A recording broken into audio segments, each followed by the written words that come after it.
Yep. When we're live. All right, we should be Sounds good. good, I'm man. gonna share this as well. 1 second here.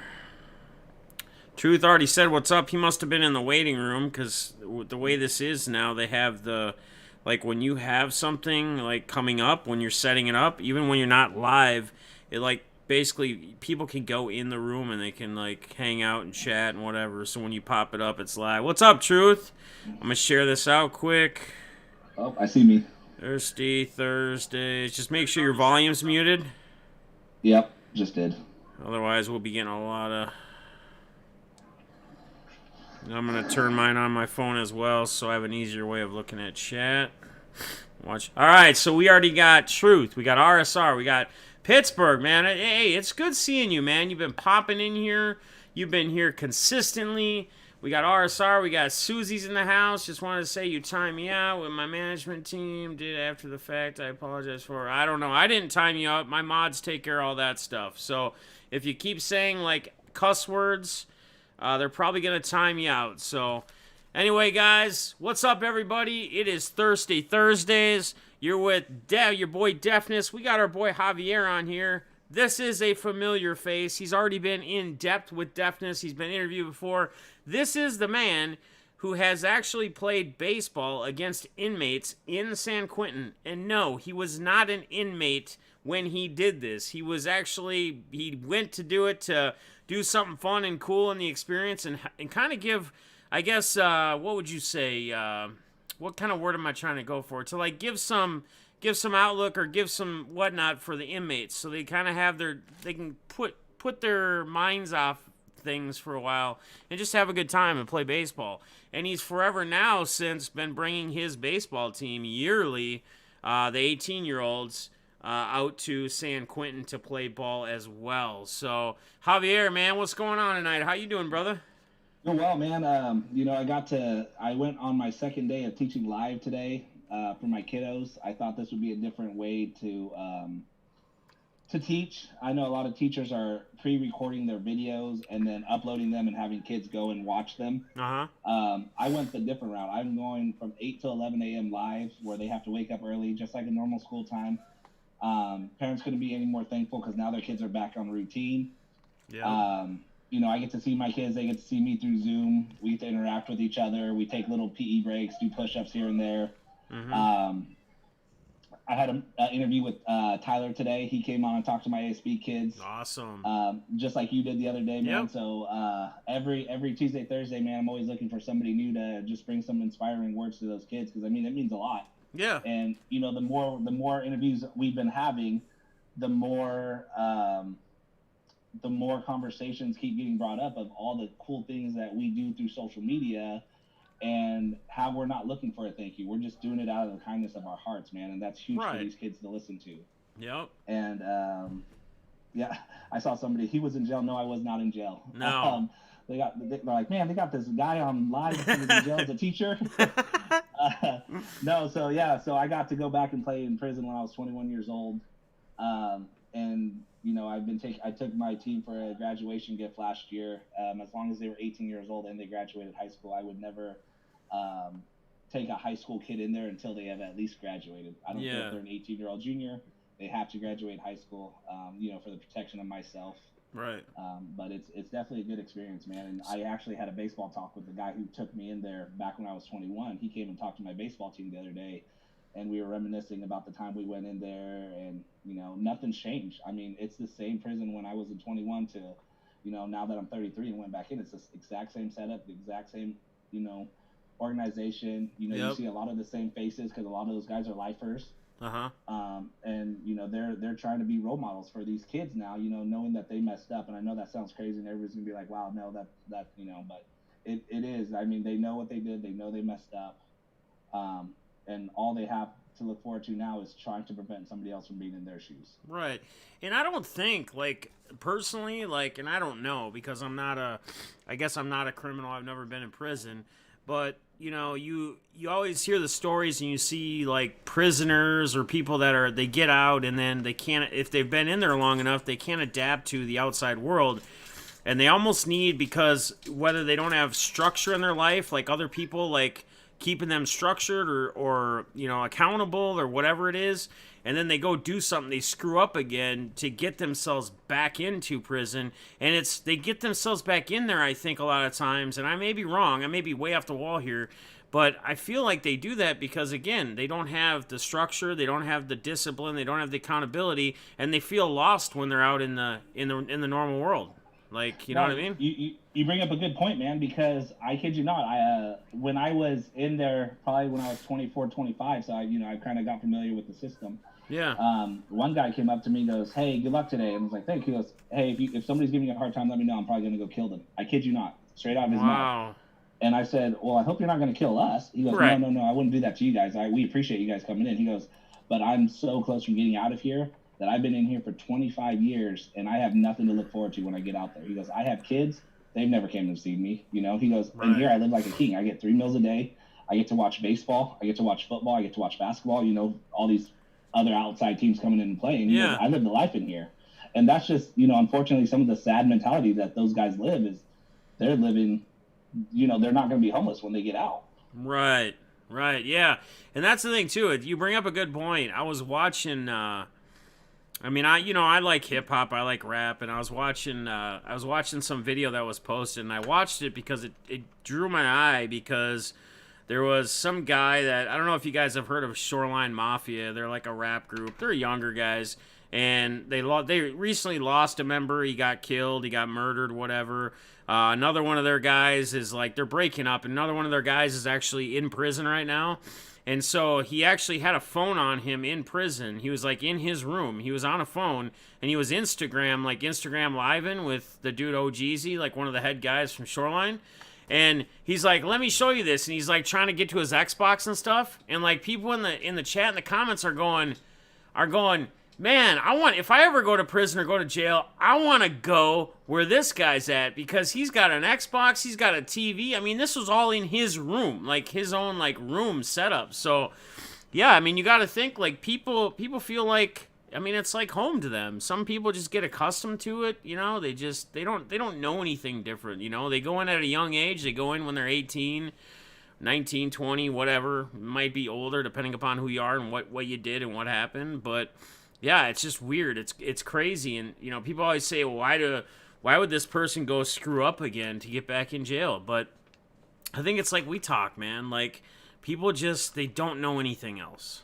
They just need that discipline. They need that structure. They need that, in prison they gotta be up at certain times. They gotta be out doing this. They gotta be doing that. They got to make their way, I guess, in prison. So yeah, but so.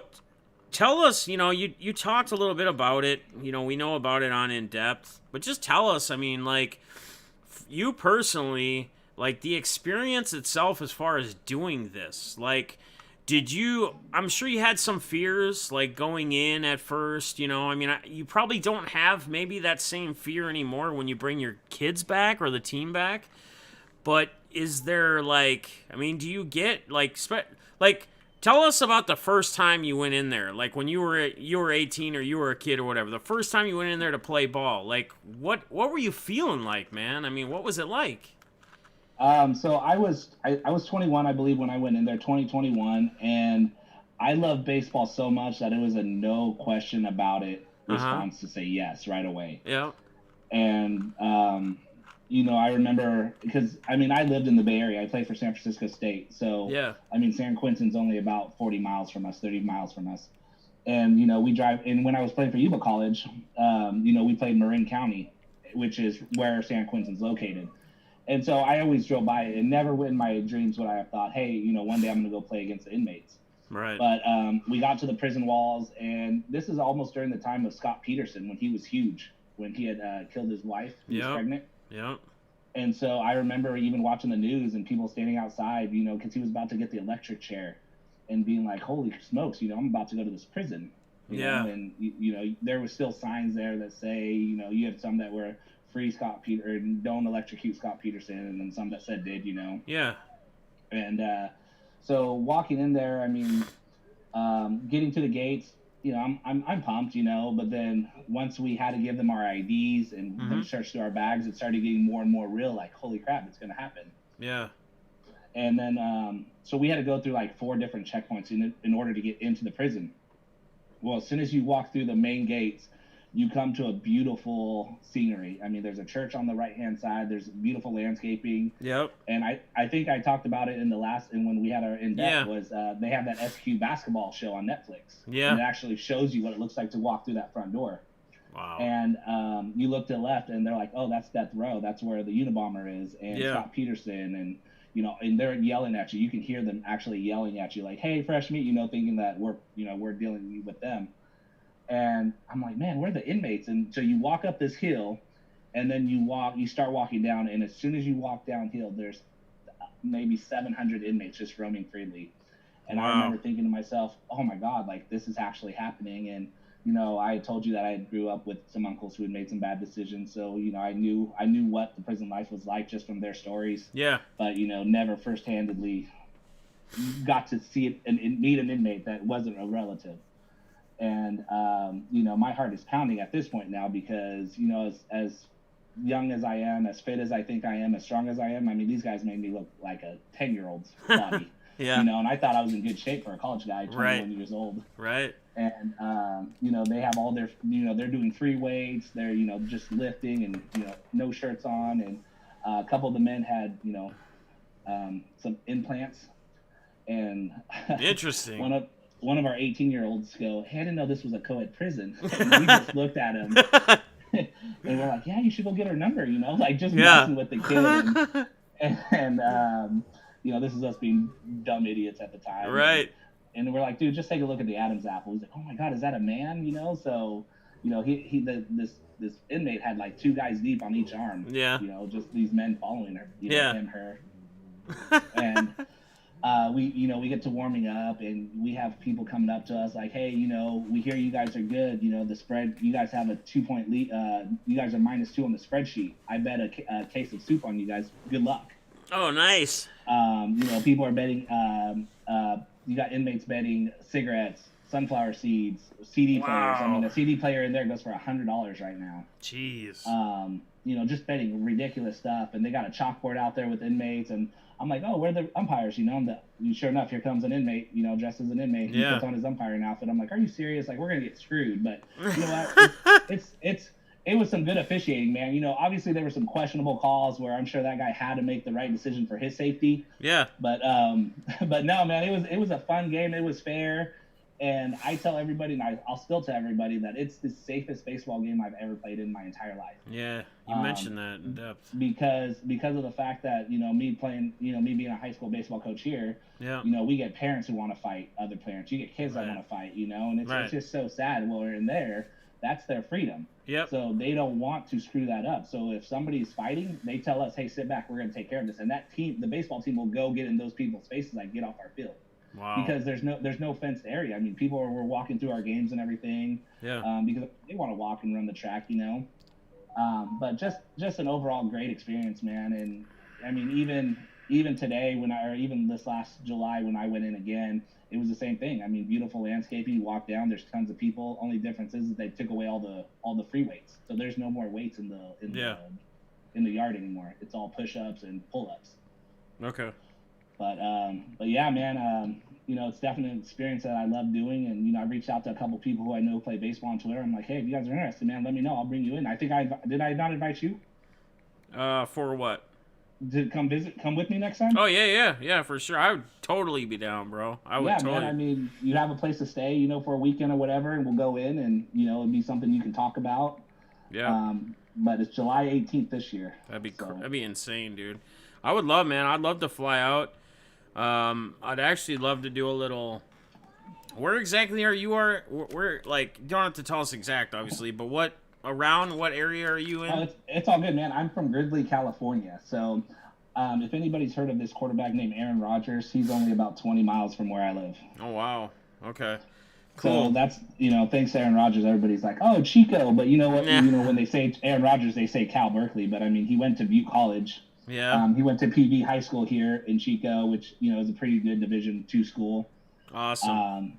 But yeah, no, I'm from Gridley, California, so nice. About 45 minutes south of Chico and about an hour north of Sacramento. Okay. Shout out real quick. Shout out Jamie Estep for just dropping the Defness45 zone membership, man. I appreciate you, brother. So here's what I think we're gonna do while we got people on. So I'm gonna do two things. One is obviously we're just gonna be able to chit chat like we are and talk about some stuff. Two is if he has any questions for me or anybody that comes on here tonight, if you guys have any questions for me, you guys can kind of ask me as well. And then the other thing I think would be cool too is if you guys in the chat, because we can pay more attention to you guys in chat than it is like the in-depth one, if you guys have any specific questions for the guests. So like Javier right now, like do you guys have any questions you want to ask like Javier about his experience? You know, this guy, like you kind of already know a backstory of him if you've watched the in-depth, like where he came from, kind of his childhood, you know, a lot of family, you know, connection to a lot of like kind of cartel type stuff that he stayed away from, that his dad did a good job of keeping them away so he could be the person he is today. Do you guys have any questions for Javier right now? Anything in chat? Because I'll check chat, and he's got the stream up as well, so we could definitely, you know, I can ask it to him, or he could see it in the chat as well, and he could just answer it. Anybody got any questions for Javier? Don't be shy, guys. I'm here to answer questions. Exactly. Like, go at it. You know, if it's something he doesn't want to answer, or it's like too personal or whatever, you know, he'll obviously say, hey, I don't want to. Void, not why is the sky blue? I mean, for real questions. What's up, Tim? Good to see you, brother. Tim's son was my son's Secret Santa. Or I think Jaden was Tim's Secret Santa. So RSR just said he didn't have a question, but a good comment. He said, I just think it's very admirable in what he does. Great guy. So that, you know, RSR, and I'm giving a shout out to you, kind of your story, where you are. And that's what I love, man. Everybody we connect with, like, has their own story. You guys all have your own stories, whether you think it's insane or not. It may not be as crazy, but I'm sure everybody in here, everybody that's watching, has gone through something in their life, whether that's basically challenged you, that's made it hard for you, where you've had to, you know, fight back, maybe you got to rock bottom.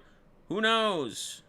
You're all good, Void. I'm just saying. I mean, we want to be realistic questions here, not why is the sky blue. I mean, I'm sure if Javier wants to answer that, he can, but... It's probably because I'm in California weather right now, man. It's like 75, 80 degrees out here right now. Oh! We get We get rain about 2 months out of the year in this area. Nice. No snow. So Boomer and Noah, actually it's Noah, John, Boomer and Noah. They said, any advice for Noah for pitching since we can't leave the backyard?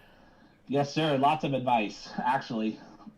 Pitching is one of my fortes. A medicine ball. What I would do is get, if you don't mind me asking, Boomer, how old's your son? How old is Noah? John? What's up, BITG? Good to see you. Sam B. Sorry, guys, if I missed you earlier. Tim L. Not trying to avoid you. I'm trying to look in chat and then pay attention to him and look at him as he talks and back and forth. Meg is in the house. Void's here. Jaybird. SRV Jr. Austin. Jamie E. with the member. Dante. Jacob. Susie. Dent's in here. I missed Dent a while ago. I'm sorry, brother. The hobbyist is here. Let's see. He's 11. So, Boomer, what I would do, brother, is I would get about a 5-pound medicine ball if possible. Order one through Amazon unless you go to a sporting goods store. What you're gonna do? I don't know, Jeff. Are you allowed to zoom out on my arm a little bit? I don't what I'll do is I'll try to figure out how to get in here, or I can show my arm a little back up a little bit more. There you go. Right here. Yeah. All right, so what I would do, Boomer, like I said, is I'd get a 5-pound medicine ball. I'm looking at my screen to make sure. Yep, you're good. I see it. Okay, so get a 5-pound medicine ball, have him stand straight up, and just move that medicine ball back and forth, almost like a pitching rotation on a ball. I'd have him do it. You know, he's 11 years old, so I'd probably do, you know, maybe 4 or 5 sets of 25 a day, just getting that arm muscle working. He said... What else? He does not have a backyard. Is that what he was saying? No, they have a backyard. They For don't have pitching a since lot you of can't backyard. leave the Yeah. backyard. Yeah, yeah, yeah. Yeah, I mean, I would play catch. I would continue having him run, man. So running's the key thing when it comes to pitching. Burning that lactic acid. My son's 8 years old, and I have him running 10 pulls a day. Um, when we were practicing, now I just have him running. But running's important. So as even if he's just playing catch with you, um, figure out a little obstacle course or a little roundabout that you can make, whether it's in your street or in your backyard, and have him run about what you would think a mile would be. I mean, 11 years old, um, they should be running about a mile after throwing every time. So when I coach high school baseball, I make my guys run 3 miles before game days. Those are my guys pitching, and then afterwards they run 3 miles after they're done pitching as well. So take care of that arm; it's golden. Hey, man, that's some damn good advice. I wish I would have had Javier around when I was coaching baseball when my son was playing a couple years back, because that's right there, like, guys, that's some solid advice. Like, I would have never really been on the medicine ball thing. I would have never really thought of it. Kevin Kirk, I appreciate the member, brother. You are awesome. You are amazing. I appreciate you. Thank you. Yeah, so that he just says it's awesome. So I got a couple more questions here. I'm going to scroll back through so I don't miss anybody. Let's see. What's up, PNW Car Collector? Good to see you. King Sports Card YouTube. Good to see you, man. Thanks for joining. Zombies in here, Jaybird. All right, so Truth Seekers asks, do you find the inmates you are around more positive since you play ball with them compared to before? So I think what he's getting at is, like, maybe either two things, like your perception of how you look at inmates from you playing from before you played with inmates to now when you have played. And I think also maybe he's also referring to, like, when you first got into the prison, your encounter with inmates and not playing with them yet, or not playing any ball with anybody yet, your perception or kind of how you see it more positive between the two. You know what? Everybody's going to make mistakes in their lifetime. And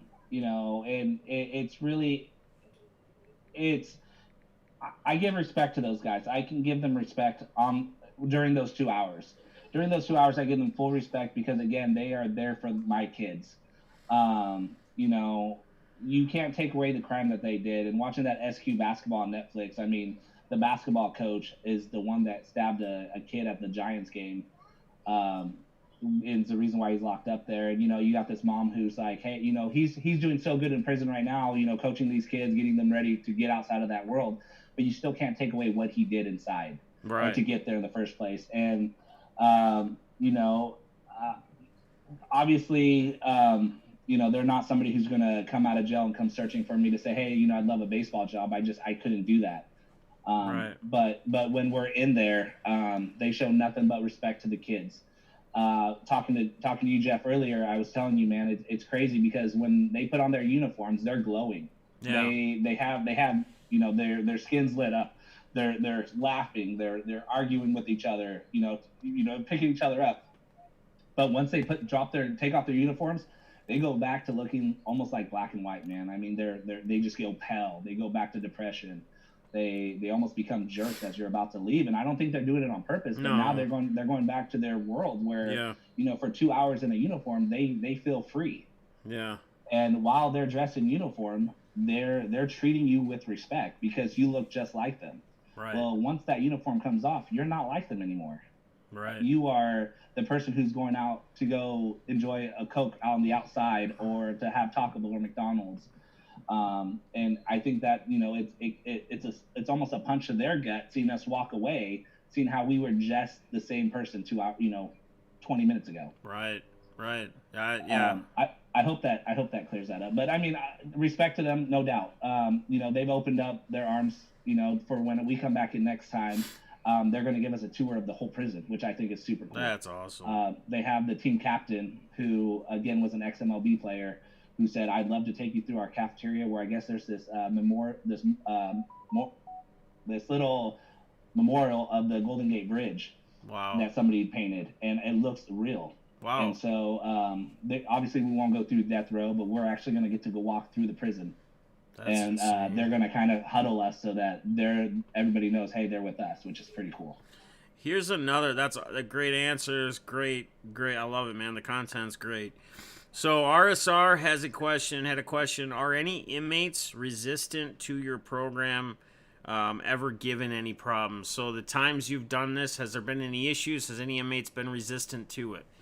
There was actually an incident this last year. My first one that I've ever encountered where a baseball player just couldn't handle it. And their team tackled him, and cops came out and took him back. And when he came back, he actually got released. He was in his clothes again, but he said, "Hey guys, I'm so sorry for my attitude." He wasn't violent towards us. He was more violent of the fact that he missed the ball and his team gave him crap. Oh. And he wanted to fight everybody on his team, which shut down our program. So the alarm went off, and the guards had to come get at the kid. Yeah. And I call him a kid because I think he was only 23, 24 years old. And he's actually from this area. I kid you not, he's about 20 miles south of where we are. Yeah. And so he knew my coach's wife, who's a sheriff. And she's like, yeah, he's had some trouble through the law, but he couldn't be more excited to see her because they actually let her come in. They don't really let females in, but because she was a sheriff, they allowed her to come in. Wow.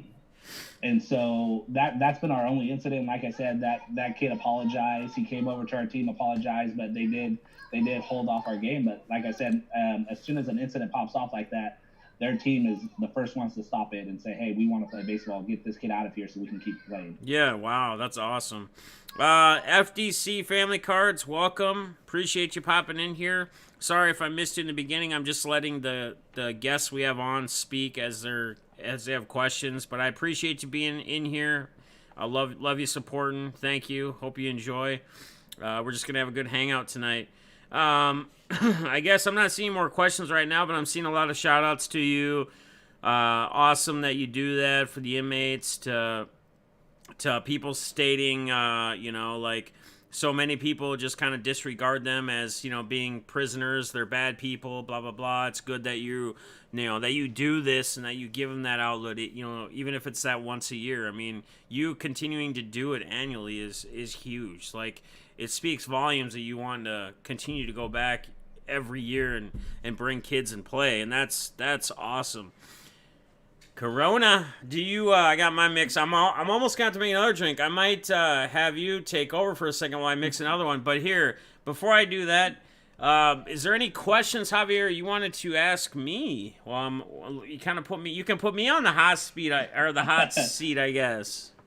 Yeah, man. I think you answered my first one. I asked if you were interested in coming out and visiting and going in with me, man. Absolutely, so, man.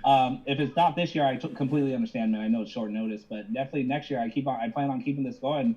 Yeah. For a while. So I think this would be great for you to come in, and then you can also talk about this later on your stream, because I mean, it is not everybody does it, like you said. Right. It'd be sweet to hit you for a couple days, do that, whatever, kind of get over on that Pacific side, maybe hit up Jimmy, do a week trip or something and kind of space it out a couple days, whatever, whoever else is around there too. But yeah, any other questions you want to ask me?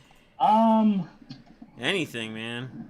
Between my I'm gonna let you make a drink real quick. I'm gonna think this one out. You entertain them while I make the drink, all right? I can do that. All right.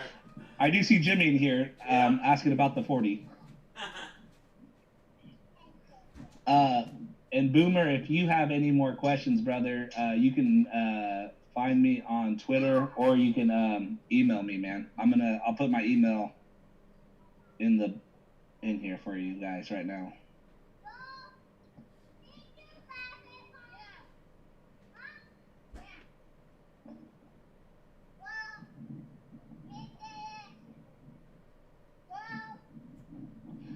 So, Jimmy, I don't know. Can you hear me, brother? Jimmy?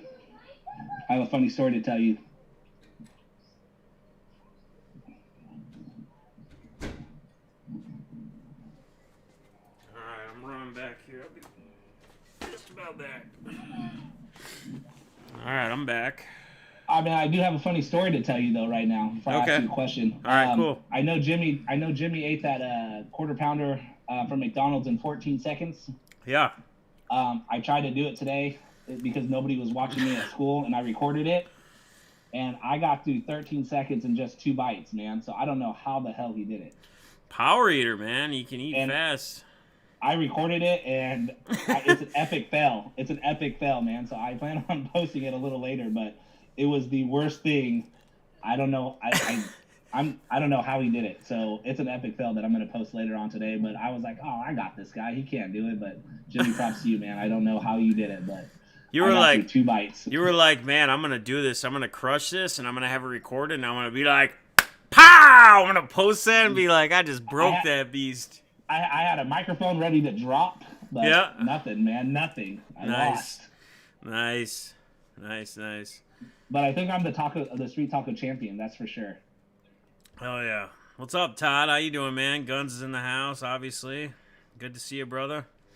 Thank you for what you do, brother. There's not enough people in the world like you. Props. True said, basically, shout out to you. Thank you for what you do, brother. There's not enough people in the world like you. So that's true, man. There's not a lot of people that would do what he does and risk what he does. You know, he'd probably even not. I mean, I can't speak for him, but I'm just if he would go back every year, I would have to say that at this point he doesn't look at it as a risk. He looks at it as an opportunity. Like I said, that's two different things. To say it again, man, I look at it as one of the safest baseball games I play a year. Yeah. Which is crazy for some people to believe. I'll get you some more bubbles, Bubbles. But yeah, it's by far the safest game we play a year. You know, and people will question how that's possible, but again, these guys look at it as being normal for 2 hours, 2.5 hours. You know, once a week, twice a week, however many games they get to play, and for us, you know, like I was telling my kids, you know, this is the safest game they'll play, and sure enough, they agreed because I mean, they've seen me get in more arguments with coaches, you know, in our league, than I, you know, and when I'm playing 18 innings against inmates, man, I'm having the time of my life. One story I'll tell you guys that's embarrassing, that they won't let me live down, they said, for the rest of my life as long as I keep going back to San Quentin is. First off, I dominated them. I ended up having 6 hits in 8 at-bats against them. So on my 6th hit of the day, so we're talking about maybe the 15th inning. Yeah. You know, the first baseman who I said was the ex-MLB guy, he goes, man, I got to give you props, brother. That's, you know, you tear it up. You know, for your age, playing with these high school kids, you still got it. I said, well, I hope I still got it, man. These kids are 18. I'm 32. Right. And so he's all, hey, man, how about a handshake? Goes in, gives me a handshake, you know, pulls me off the bag, you know, like a bro hug. Yeah. Well, that mother, I won't say it. I got my little guys out here, too. Had the hidden ball trick, man. Had the ball in his glove. And as soon as I came off that bag to give him props, like, you know, the handshake in for the hug, he goes, hey, ref, you see what I got? And put the tag on me. And the ref's like, yep, he's out. I was like, are you serious, man? I had to go back to the dugout. Man. And my kids are just like, oh, coach got caught. I'm like, wow, man. And he's just cracking up. And you can't trust inmates. See? Right. Jimmy, tell myself to trust them. Jimmy said, growing up, I had to eat fast. If I didn't, the older kids would jack my food. Billings, what up, Billings? Shout out to Billings as well. Tom T. Come to Chicago 2021 National. We'll shut the buffet down. For sure. What's up, William Carter? Yeah, Smash is in here as well. Shout out to you. Thursday, I just drank. I'll drink again. So any questions for me? If anybody else wants to get on too, I can get you the link and get you just prepped up for whenever Javier is good. And I can switch it off. Just let me know who wants, and I can send you guys the link. All right, man. I got a question for you. Yeah. I told you I was gonna think of one. Good. Yeah. I want to know what your drink is. So my drink is, it's actually like a screwdriver. It's just OJ and it's Tito's vodka. It's got to be a smooth vodka. I'm not the biggest vodka drinker, but I tell you what, man. I have been drinking Tito's lately. This weekend, for the B-Day weekend, I'm sure I'll be resorting to my old Captain Morgan, Captain and Cokes, maybe some shots of either Yag, or I like Rumplemint shots too. Freeze it, put it in the freezer, and take a nice shot of Rumplemints. See, I got to know a little bit more about you, man. This is Gets all good information. I mean, I need this in my gets back the pocket for a belly. rainy day. Gets the belly worm. Hey man, that's what I'm saying. I'm pretty much you guys already know I'm an open book. So like when you guys come on and I say you guys can ask me a question, I'm down to answer. I think you guys should all know that. I mean, that wasn't anything personal or deep or anything, but if you need to know more, man, don't be afraid to ask. I'm always gonna be honest with you guys, and I'm always gonna tell you just who I am. You guys know me. I mean, Balls has told you. People that have met me personally, that have been around me for a week or 4 or 5 days, will tell you I'm the same person. I don't do a persona. I don't put on a different show because we're live on a camera doing a YouTube thing or whatever. You get what you see. This is who I am. So I've been on the other side of that fence long ago. Just trying to look. Any other questions for me, my man? Anyone want me to send a link to him to pop in? Anybody want to pop on? Come on, guys. This night's supposed to be about you guys interacting and getting on the stream. So yeah, man, I appreciate this, man. I'm down to This is I'm awesome. down to jump in every Thursday. Yeah. It looks like you're gonna be my co-host every week because nobody else even wants a damn link to get in. So we might just have to do. I'm not gonna lie, man. I love talking, so don't threaten me with a good time. You're like me, and it's funny you say that because when you had me on talk to your class, I literally like 8 different times was telling myself like, is Javier right now telling me to shut the F up and like he wants to interact and like ask me something else because I'm like you're like telling me this and I just start talking and when I do I just go on and on and on, dude. When I meet up with my counselor for treatment. And he says, he wants me to tell him about something, and I start talking, and then I take turns over to this thing because it reminds me of this, and it's like, all right, now an hour's already been up, and he's like, well, I guess our hour's kind of already up, but we'll have to next, and I'm like, dude, you just need to tell me to shut up because I just like to ramble. I appreciate you being on, brother. Like I said, it was one of our, I'm 4 for 4 right now. Jimmy Guns is supposed to be on Tuesday. I'm going to try to get that guy to come on.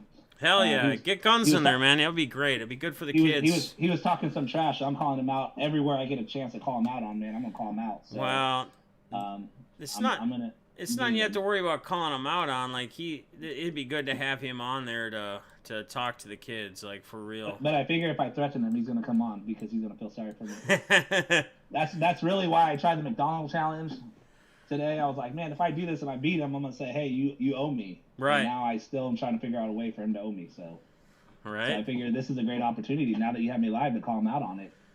Hell yeah. Def, I got a question. Where do you get that hoodie, bro? I got to snag one. This, believe it or not, I got at Kohl's like 3 months ago. They have them in red.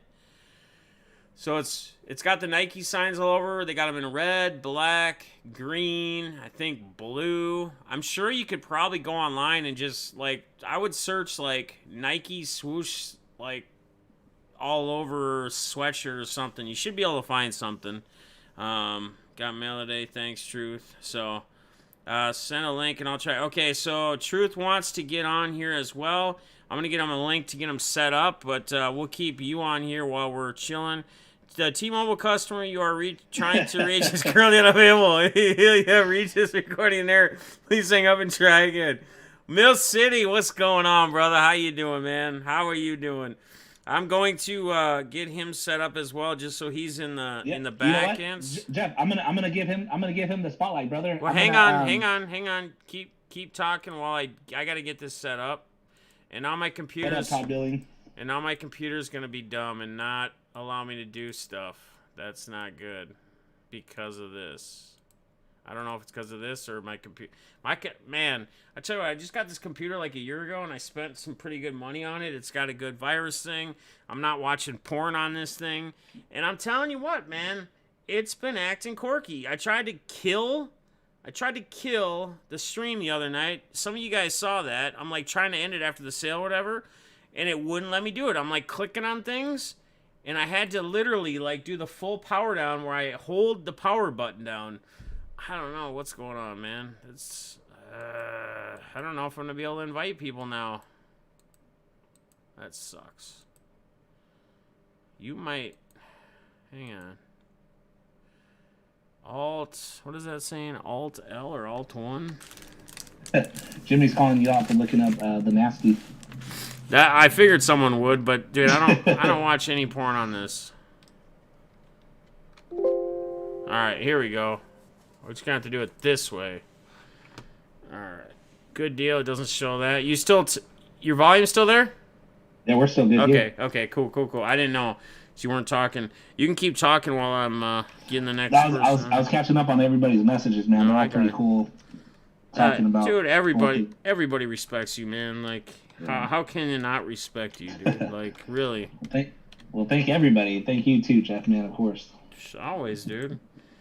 Always, man. You're good. You're good stuff, man. You're what this community needs. You're the kind of people we need in this community. People that are that speak and are not afraid to speak, and share their story and are not afraid. And again, to anybody out there, I'm not saying you're a bad person if you have a story and you have a past and you don't want to share it. It's very hard to. I'm going to be honest with you. It takes a while to actually want to do it. But if you do share your story, you're going to find out that it's going to help you more than anything else. The biggest fear is getting over what are people going to think about me, and thinking that people are going to think you're a piece of crap or a lowlife, or, I thought my family was going to think that. I thought my kids were going to think that, but I was honest with them. I had a meeting with them when I decided to get clean, and I said, I have a problem. This is my problem. This is what I do.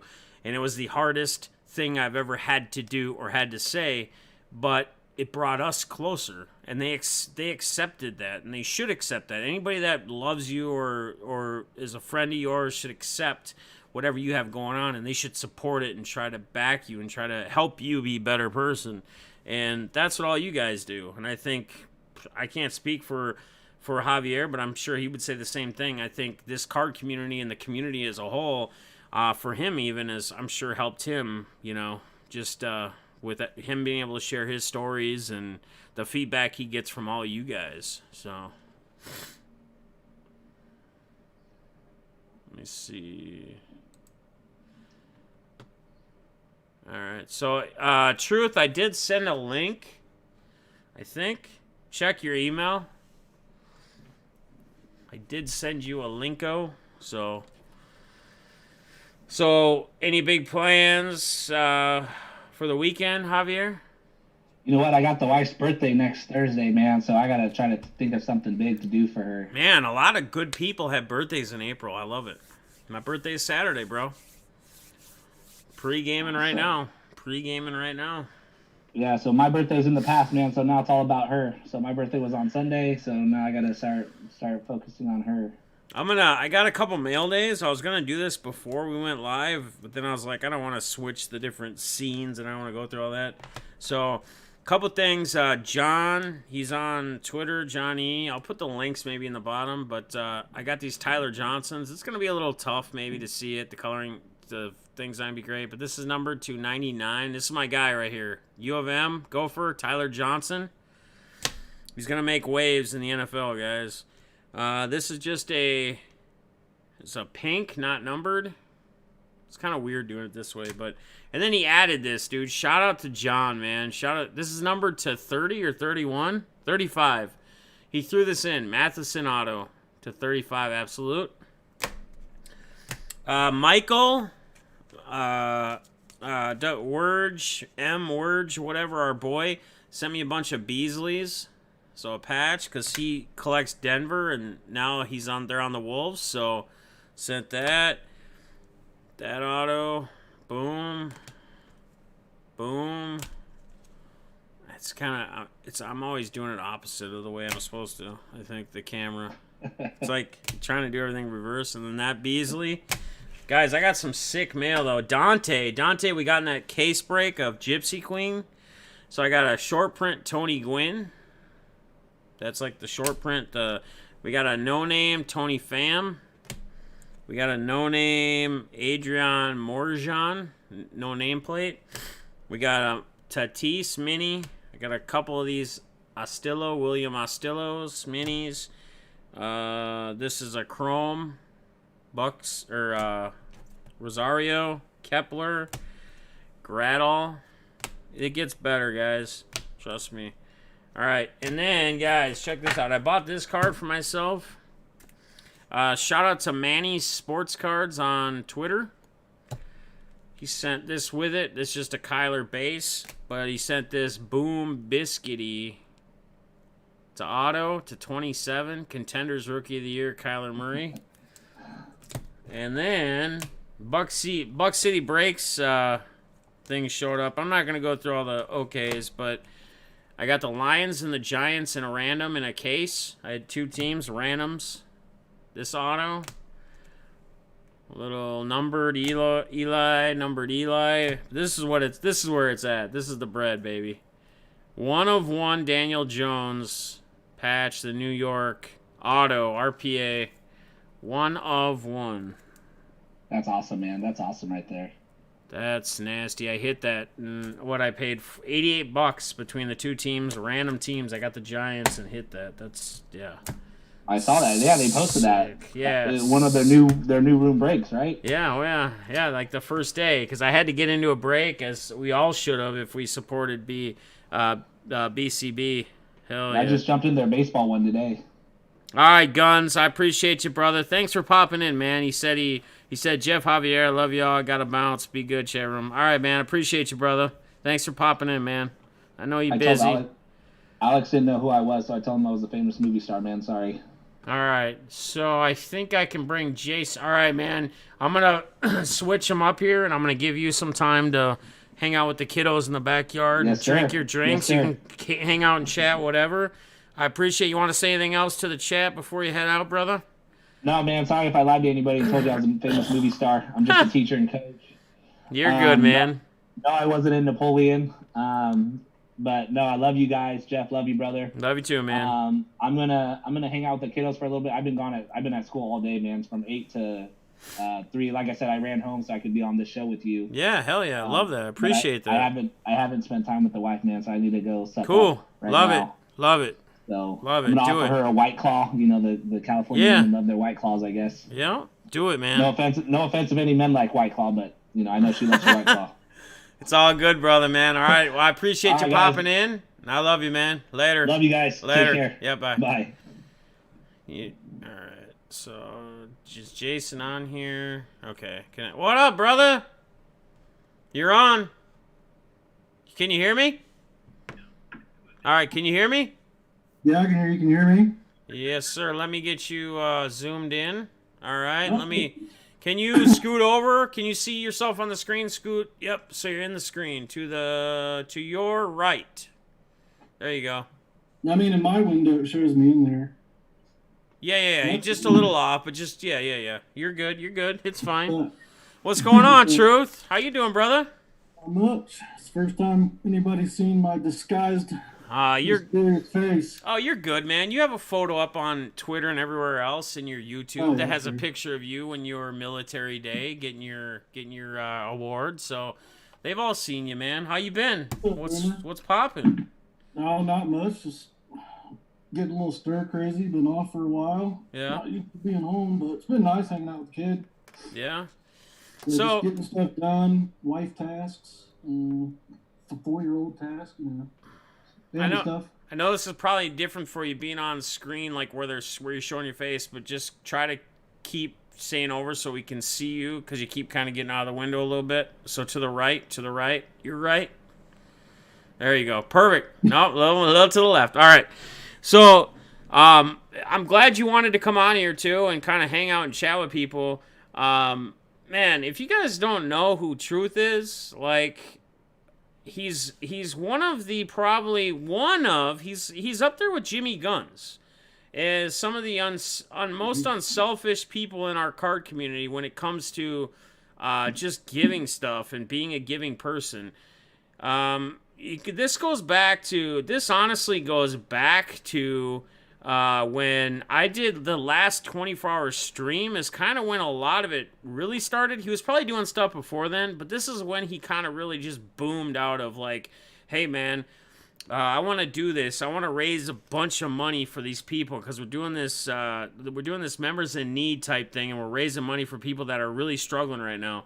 And I mean, he's a Mickey Mantle collector. He has a lot of Mickey Mantles, but he decided that he was going to put up a Mickey Mantle, a graded Mickey Mantle.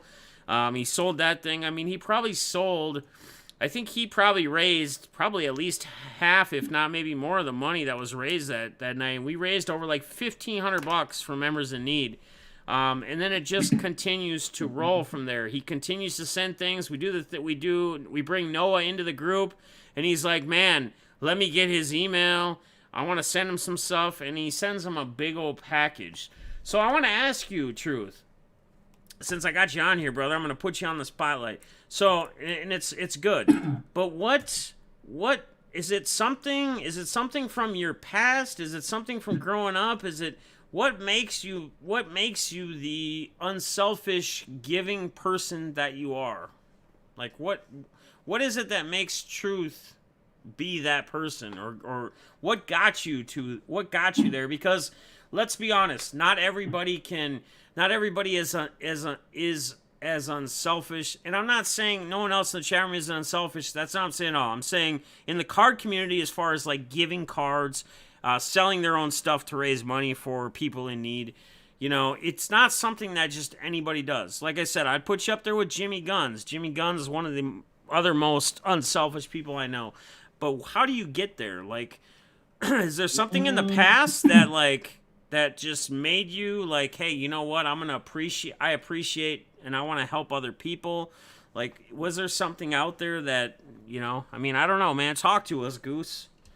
There's, I don't know. Just, I've always been a non-selfish person, not so much a giving person, you know, back in my younger days. And, you know, I used to, there's a lot about Truth. A lot of you guys, actually probably none of you know. My younger rambunctious days when I had my Russian friends, and you know, it's a blessing that I'm not dead or in prison. I've done some pretty stupid stuff in my life, to be honest with you. I'm not proud of it, and I think that combined with the military, my upbringing, you know, I was born in 1976, so yeah, it's a different generation than not far from me, dude. I'm 78. I'm gonna be 42 on Saturday, brother. I'm right there with you.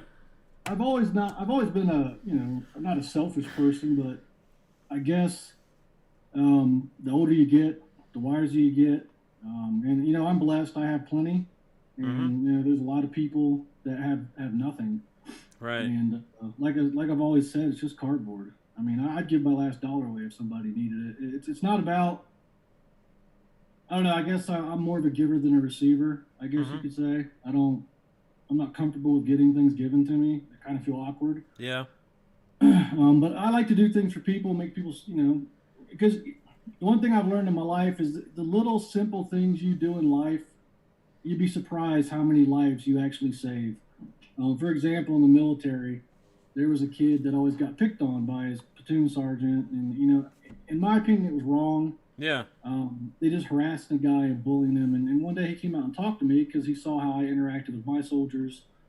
And he said, hey, man, I'm really thinking about, you know, maybe killing myself. And oh, man. And, you know, I sat him down and I talked to him. And I said, look, dude, this is just a temporary place that you're in. You're getting out in a year.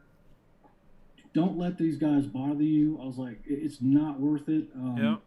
And I said, as far as I'm concerned, I have zero respect for them guys for what they're doing. I said, if you ever need anybody to talk to or anybody to confide in, unless I feel that you're a threat to yourself or somebody else, I'm not going to repeat anything you ever tell me. Yeah. And 2 days before he left the Army, he told me that I saved him from killing himself. That's awesome, you know, man. it's little things in life that you can do that can touch somebody's heart that you never know what they're doing, what they're thinking about. I've had people in Afghanistan kill themselves, and they were laughing and giggling 5 minutes before. You would have never known anything was wrong with them.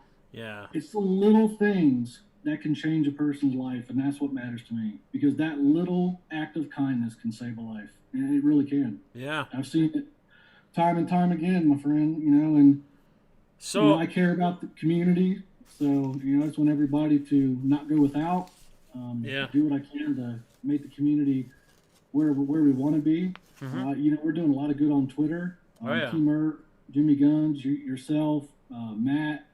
There's a lot of people that are doing things on Twitter for people that need help right now, and it's awesome. And out of a baseball card community. That's the crazy thing. People always tell me I'd have never thought.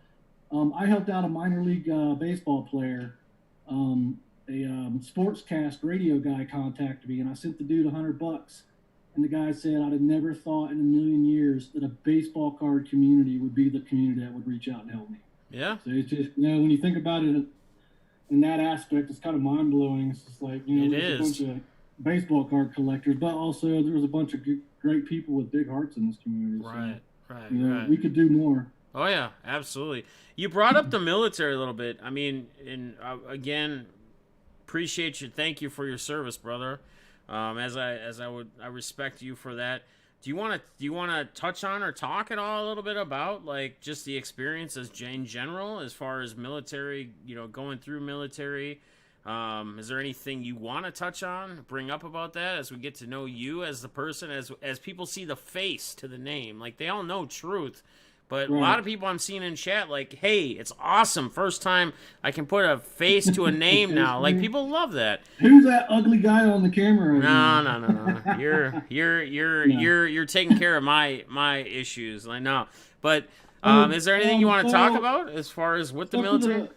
The big thing for the military, the American people have this big misunderstanding about the true military life.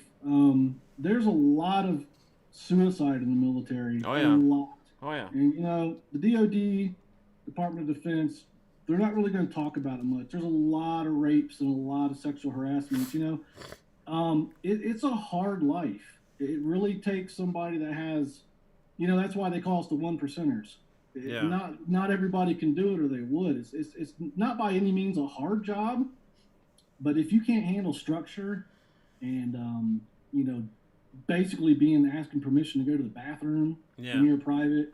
I mean, for me, when I joined, I was a little bit older, so boot camp didn't really bother me too much. The drill sergeants didn't even know who I was. They're like, "Who are you?" on graduation day, and I'm like, "Been here the whole time." Right. But it's a good life. There's great people, and there's a lot of just like everywhere else, a lot of turds. You got your cliques, just like you do in everywhere high school, else. wherever else. Yep. But it's also there's people that I consider my brothers and my family over my blood family. I fought next to these guys.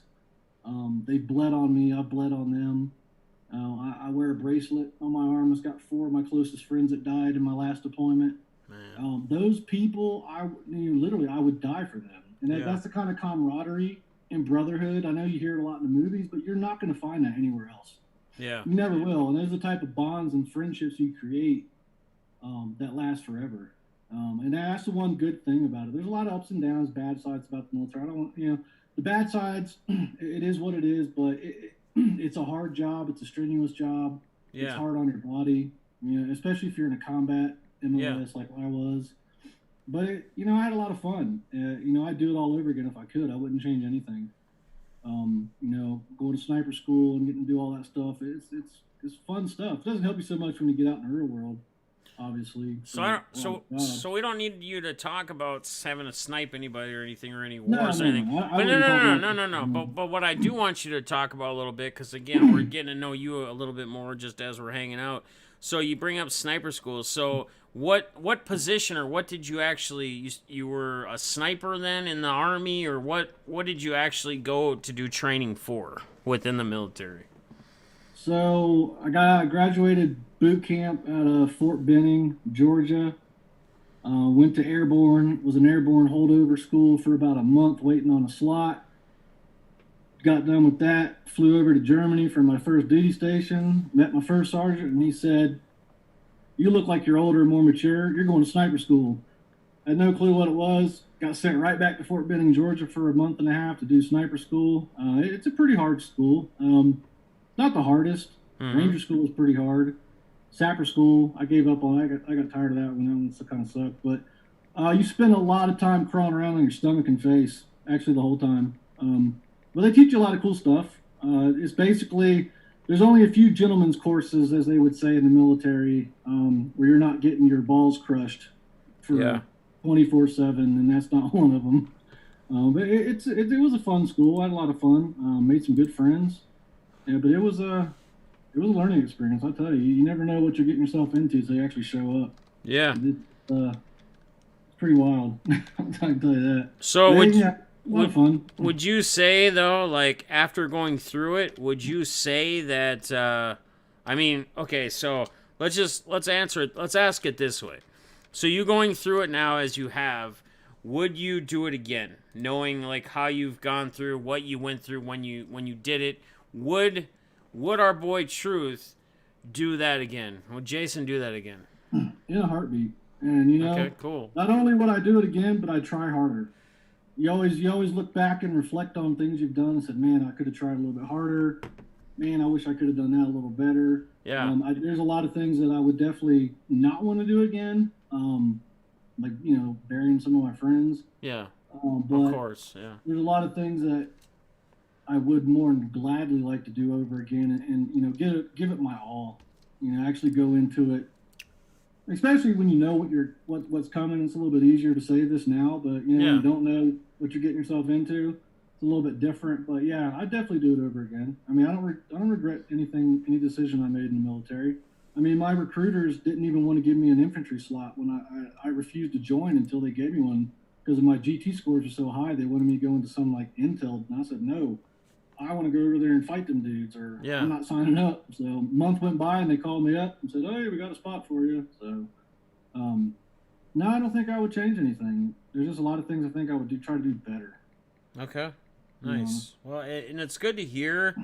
It's good to hear someone that goes through it say that they would definitely, after they've gone through it all, that they would definitely do it again. And I think you hear that more often than you probably wouldn't, depending upon who it is you ask. But is there any... well, RSR says, "True. Thank you for your continued generosity, friendship, and leadership in the community." And I would add to that as well the same thing. Thank you for everything you do, brother. Is there any questions you guys have for Truth that you would like to ask? Old open book. And I'll put it this way, Truth, as I did with Javier. Is there any question you have for me, or any questions you'd like to ask me, and kind of put me in the hot seat, I guess? I don't know. We talk quite a bit. I think I know you pretty well. I mean, I'm sure we don't know each other as well as you have with some of the other guys that you've known longer. But right. You're one of the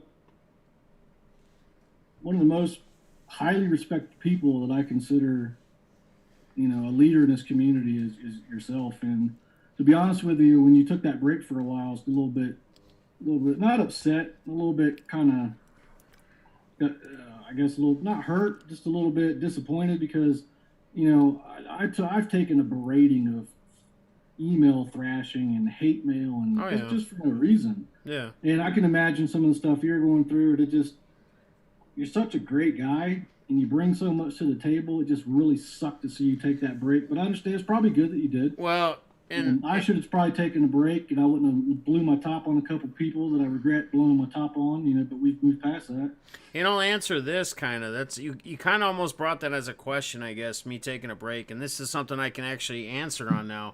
And, yeah, there may have been some hate or some negativeness and some emails daily. I mean, that may have been a small part of it. But like I brought up before to you guys, when I did that break, I was burnt out, but it wasn't that I was just burnt out. It was that I honestly felt like I had physically something wrong with me. Like I was sick. Like not sick in the sense of I woke up every day and I was throwing up. Like I had a pain like in my stomach, and it wasn't a pain of like, hey, I'm nervous to go live. No, it was like I felt like I had like some ulcer things or something going on, and it made it very hard for me to cope that up and just say, hey, I'm gonna go. So I gave myself that time or that break and said, hey, let me see if I can work on myself. And my buddy that I work for actually said, hey, I started taking this heartburn / whatever medicine. You take it daily. And I took it, and he goes, it tells you to take it for like a week or two. He says, take it for a month straight. Take one in the morning every morning when you get up and see if this helps you. And sure enough, after 30 days, it took care of it. Like, it took care of, like, I had some probably little mini ulcer or tear or something, and it took care of that. But that was affecting me. Like, it was honestly affecting me, and that's why I had to do it. And I think me taking that break got me to where I am now. Like, once I decided that I'm feeling better again, and hey, I have a new outlook on how I want to do this, and now it's just been boom, balls to the wall. Let's do it every day. Let's tell these guys I'm going to go live every day. Let's be consistent about it. And hey, another thing, and I hope you help me make this happen, but guys, I was in Jab's stream for a few minutes last night, and I brought up the fact of interviewing him, getting Jabs on an interview in depth. And this man right here might be one of the closest men that could help make that happen, because he knows Jabs real well. He's a mod for him, and I think he said he's going to get my information to Jabs or whatever, so he can reach out. Jabs has never been interviewed. Like, he does. No, he even said that in the stream. He said, "I think we could try to do that. I've just never done it." Like, we've actually talked about it before. I brought up one time he was kind of worried about his channel growth, and every number that you get to with YouTube, certain numbers you kind of slow down and you kind of peak again. We actually talked about doing like maybe one day a month where he has just for his subscribers, or hang out with Eric. Yeah. Get to ask him questions. When he's breaking, that chat's going by so fast, he can't see all the questions, and people get frustrated, and it's not his fault. Right. I talk maybe once a month, just do a day where you hang out with your fans, and they can ask you questions, and, maybe do some giveaways. And, unfortunately, the time we were talking about that is about around the same time that he had told me what was going on with his personal life. And I knew about it way before any of it came out. We talk a lot. We used to. We've been busy. I still have his phone number, and I check on him. But that kind of, I think, changed his direction a little bit. And now that he's now I feel like he's better emotionally and physically to get back on that horse and get going with his ideas he wanted to do for it. And I think he's definitely open to doing something like this with you. I know he knows you're a good dude. Yeah. He knows you and BITG and things like that. So I'll definitely give him. I'll give him a call a little bit later. Probably maybe this weekend. And I'm actually shocked at like how much he knows about me as far as the channel wise. Like just like he actually watches my stuff. Like he's like, hey, he does this, he does that. yeah. No, I it's awesome. I just appreciate it. So. I mean, that would be another good one to do, for sure. Back when we did breaks every once in a while, he would pop in just out of the blue randomly and just hang out for a little while. He's there a lot of times. He just doesn't say much just because he doesn't want to take away from your stream. Because as soon as he pops in, people are going to start going, Yeah, he doesn't want to be that guy that's drawing all the attention away from your stream. So Right. You know how it is with that. So he's very respectful when it comes to stuff like that. He's a great guy. I know a lot of people give him crap. A lot of people. Nobody's perfect, but he's at the core. Eric Jabs is a good dude, man. I know him pretty well. And let's talk about that a little bit. So, just in a perspective of anybody. So, anybody that is having success, that is being successful in just about anything, whether it's YouTube, card community, whether it's something you're doing outside of social media in general, just anything in life. Look at professional players or athletes. Anybody that's succeeding, there's always going to be a percentage of people that are going to try to tear them down, that are going to try to talk crap and whatever, and it's due to jealousy. I mean, there's just a lot of different reasons probably why people do it. They just want to try to, they think they can make an impact on something, but I don't know, man. Well, like I always say, for every 10 good, there's 1,000 bad. This is the devil has his little minions too. That anytime something's good's being done, he's gonna hone in on it, and the nonsense is gonna show up, and they're gonna start trying to pick at you. They don't want to see anything like that, anything good going. So he's got his little minions that'll mess. Because Eric's a Christian, so. Me and him talked a lot about it. But, so balls. Anytime you're doing good, positive things, you're going to get negativity. It's just the way it is. Yeah. Absolutely. Night and day. So Boomer said too. I don't know if you have it up or not, but he said, "Def, please tell the truth how much everything he has done and does means to me and Noah and the community." Yeah, absolutely, man. Like I brought it up first thing, like. you know, how you jumped on and you were looking, you wanted his email or their shipping address so you could send them a package. So. Oh yeah, that's what I like to do. You know, I get more enjoyment out of putting a smile on somebody else's face than I do getting, you know, like for instance, I was excited about this Derek Jeter autograph, but you know, I get more enjoyment out of, you know, making somebody else's day a little bit brighter, especially right now.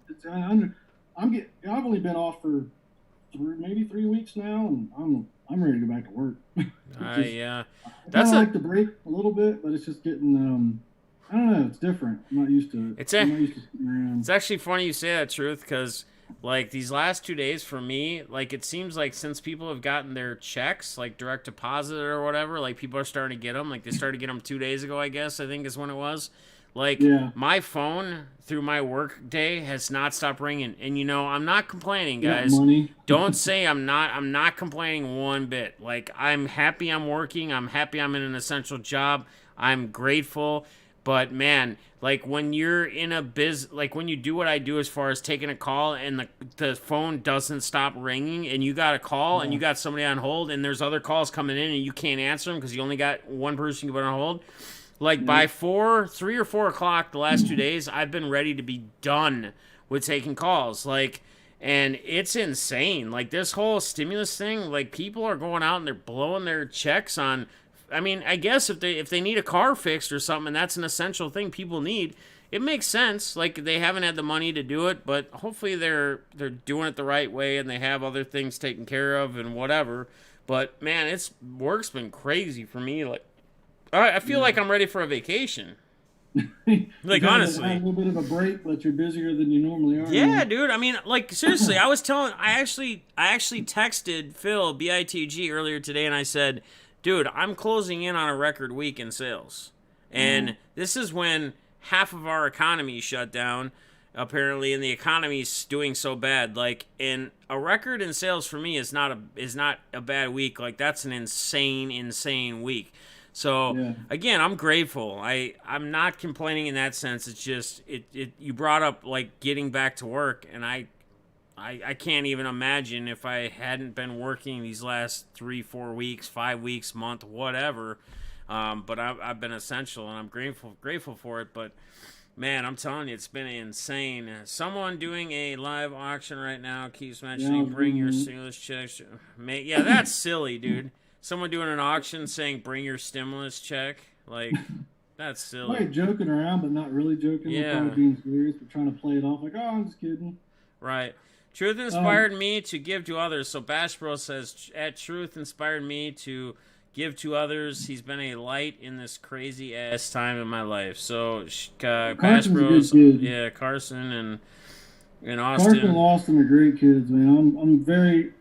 I think I was more excited watching him open that Mike Trout that he had than he was. I was jumping around in my freaking living room, like showing my wife, like, you got a Trout rookie. Yeah. My wife, what are you so excited about? I'm like, dude, it's this dream card, man. I'm going nuts over here. And he's young, and he's already got that in his. I mean, like that's like when I rant on in the streams about, you know, players that are pretty much concrete, and why aren't we investing in these kind of players right now where we like to gamble on the youngsters, you know, like the Daniel Jones and whoever, and Kyler Murray's, which I'm a victim too. I buy them because I do like to gamble as well, but you do see me getting LeBron rookies and other players. But yeah, for him to be that young, hopefully he hangs on to that card. Hopefully Bash, hopefully you don't ever like sell it or get some trade where you're like, well, but there's this guy that I really like more. Like, unless Trout has a career-ending injury and it's soon before his career is to a tail end,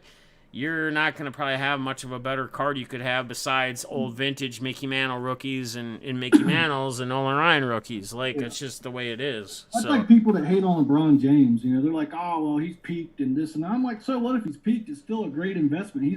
He's a 100% for sure going to be a Hall of Famer. I will tell you, not buy his stuff. You bring up a great point. I will tell everybody this right now, and you can call me crazy, whatever. I don't like Derek Jeter, but that's an investment card for me. Yep, and I've mentioned this. So LeBron James, if and when basketball comes back, if LeBron James brings the Lakers to the finals, just gets them to the finals, okay? Forget it. His cards are going up. if he wins another championship and brings the Lakers and they win a championship, and not saying he's the only one that does it, AD and everyone else, way up. And then when he goes to Hall of Fame, you're not going to be able to afford to buy LeBron James rookies. So, and here, let's put it this way, too. I've said this 3 or 4 times now, but if LeBron James, if basketball starts tomorrow and he gets hurt and he's career done, guess what? He's still Hall of Fame. His cards will not go down. They're only going to go up when he hits the Hall of Fame. So why are we not investing? He still put up enough numbers to be a Hall of Famer regardless. Yeah, look at this. Tom T says, use your stimulus checks to feed your family. Yeah. If you really need cards to be sane, send me your address and your PC, guys. Look at that. Look at that. Tom looking to send some rack love out. So, man, I appreciate that. I love it. So another good one. Another great one. Got a couple cards I'd like to give away while we're doing this, if you don't mind. So you start doing that. I'm going to go run and make another drink. You start showing and talking about what you're going to give away. And, I'm gonna go use. I just got a. Just take it. Take it. You talk to the group as you're on. I'm gonna go make another drink and I'm gonna use the restroom quick. Give him away. Give him away, Truth. No, I finally got me a Mike Trout Bowman rookie. Is Mikey Sevens in here? I haven't seen him. He'd be proud of me. He's been bugging me to get one. Brady, a rack is a random act of kindness. Just sending somebody a card that they don't know they're getting, or a PC card or whatever. Just a random act of kindness is all it is. So I finally got me worked out a trade with a guy on Twitter here since I've been doing this 50-cent card sale. Got me a 2011. It's a paper, but you know what? I'll take it. I'm not gonna hate. So yeah, it's this is a cool, great community, guys. Nothing but love for you guys. There's a different side of me that you guys don't know or see. I have issues. Mainly, I don't want to call it PTSD, but I'm not the same person I was before I went to war. That I can promise you. I think maybe part of me wants to do a lot more good just to make myself feel better. Because when you go to the grocery store and the price of meat sets you off, that's not good. It's not good. So, I've got issues from combat and things like that. So now that you guys see my face, you probably notice that I can't sit still very well. I'm always fidgety. Yeah, that's compliments of the United States Army right there. So you're seeing a side of me that you guys have never seen before. But I still try to be the same truth as always. I'm always going to be honest, whether people like it or not. But there's, that's just one side of me you guys have never seen. And I heard you talk. I think it's I got blown up a lot too, so my head's not right. My eyes don't communicate with my brain properly anymore, what they see. And when I walk, I veer to the right real bad. It's kind of funny.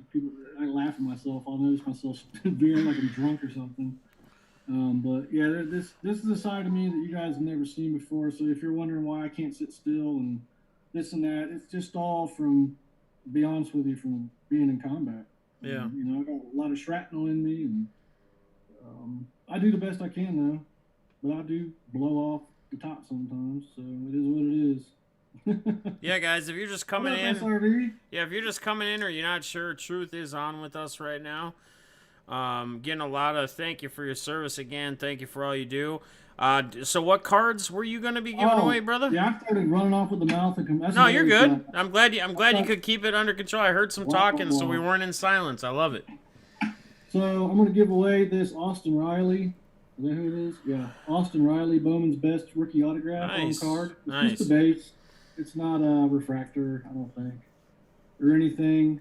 And I'm also going to give away this PSA 10 Tatis Archives rookie. Gem 10? Gem 10 rookie? I can't tell. Yeah, it is. It's a little off the side, but you can see the Gem 10 and you can see the main. It's good. You're good, yep. Okay. So however you want to do it, Defness, if you want to do the wheel and the last two standing, or I don't know, if you want to do numbers. So I'm trying to figure out how we'll have to do this, because we'll probably have to do it because I'll have to switch the screens, like the setup screens, so I can go to a wheel thing. So we can do it a couple different ways. We can either do it at the end once we're closing out the stream. I can switch it to the to the wheel deal. If you want to do the wheel, or however you want to, I guess however you really want to do them, man. It's your giveaways. I want to see if anybody remembers this about me from last year when I first showed up on the scene in Eric Jabs' channel. I don't know, Defness, you might remember this. A lot of these guys probably don't, but if anybody knows the answer to this question, I'll give you a Vladdy Jr. autograph. Damn, look at that. Look at that. Guys. My question is, what was the first graded card that I sent to Eric to be given away on his channel? What player? If anybody knows this, I'll be surprised, because that was like a year ago. So what graded card did Truth give? Player? Yeah, what player did he give to Jabs, to Eric, to give away about a year ago? His first. It was in the first pack. It was in the first package that I sent to him for his when he used to do Fan Mail Fridays. You guys know anybody? Anybody's gonna remember this? Probably not. So how do you, yeah, we'll give people a few minutes to answer. We'll look in the chat. Hey, so what's up, Steve A? So how do you want to give Now, Austin, you're close, but that wasn't graded. But yes, I did send him an Eddie Matthews. So Mickey Mantle, Babe Ruth, Eddie Matthews, Ripken, Van Slyke, Wathlin. No clue. Acuna. Kaboom says Acuna. Yeah, if baseball card collector was in here, he'd know. Because he's the one that got the card. Can't believe he's not here. He usually always pops in. He must have something going on. Must be busy. I'm not seeing it from anywhere. I'll let him keep thinking about it for a while. I mean, they can still think. Frank Robinson?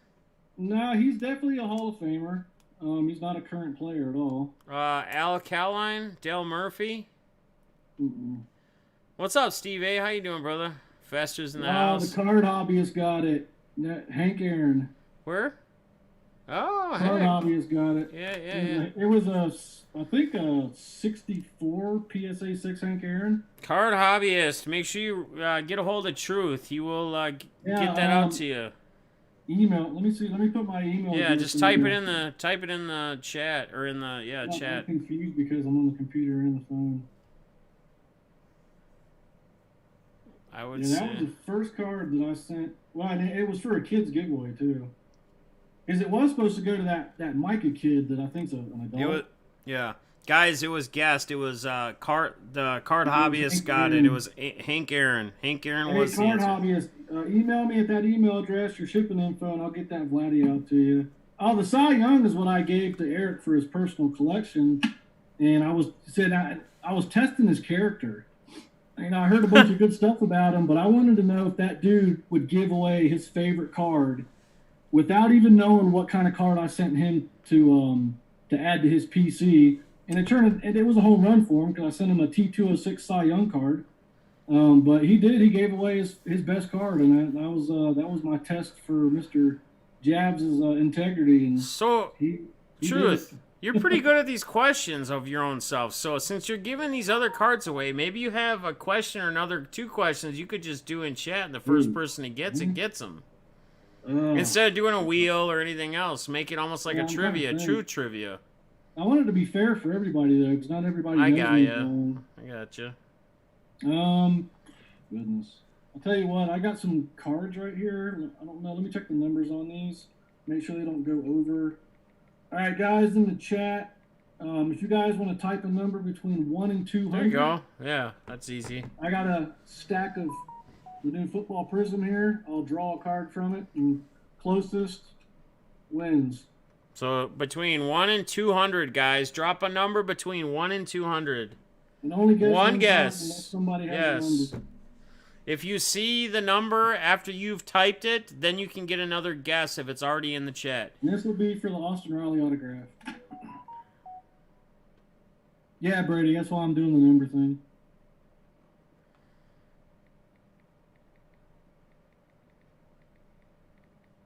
Oh, yeah, I wrote... So the letters that I wrote to Eric, I wrote in cursive. It was funny watching him try to read them. It was funny. I mean, you don't see cursive that often anymore. So no, you don't, dude. They don't even teach cursive, dude. I got to tell you a quick story while everybody's putting the numbers in. So my son last year, he's going, he's getting to be the age to go take his permit or his test or whatever, and he's like, Dad, I don't even know how to sign my name. Like, I've never signed my name. So I actually wrote his name the best I could in cursive, which I haven't written forever, and then he just practiced it like that and made his own signature. Like, he used my cursive signature and basically tried to teach himself how to do it off of mine. It's like Billy Madison, Naruto. Yeah. Trying to make that Z on there. Everybody, let's give it like 20 more seconds, guys. Yep, guys, if you're just coming in, 1 through 200, Truth's giving away a couple cards here, and the closest to get it, he's gonna pull a card out of a pile. But this is the infamous Jeter card. So I didn't know this. This is his 2004 SPX. This is pretty much his rookie. That's a sick card, man.